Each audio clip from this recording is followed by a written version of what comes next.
Wrong side पर गाड़ी चलाने पर 1 लाख जुर्माने का फैसला। शहर कायद में रॉन्ग साइड पर गाड़ी लाने पर 1 लाख जुर्माने का फैसला किया गया है।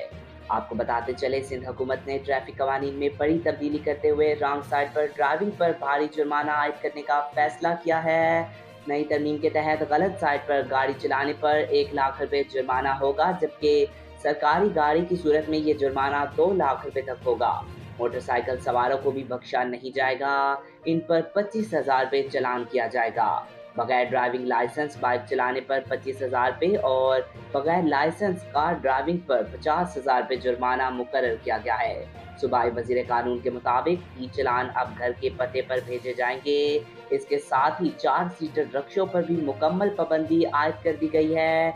वन व्हीलिंग करने वालों पर भी सख्ती की जाएगी। पहली बार 1 लाख रुपए और अगली बार 2 से 3 लाख रुपए तक जुर्माना लगेगा। मोटर व्हीकल्स कानून में की गई तरमीम के मुताबिक भारी और माल बरदार गाड़ियों में 5 कैमरे लगाना लाजिम होगा, जबकि वाटर टैंकर्स और डंपर्स में ट्रैकर सेंसर की तनसीब भी जरूरी करार दे दी गई है।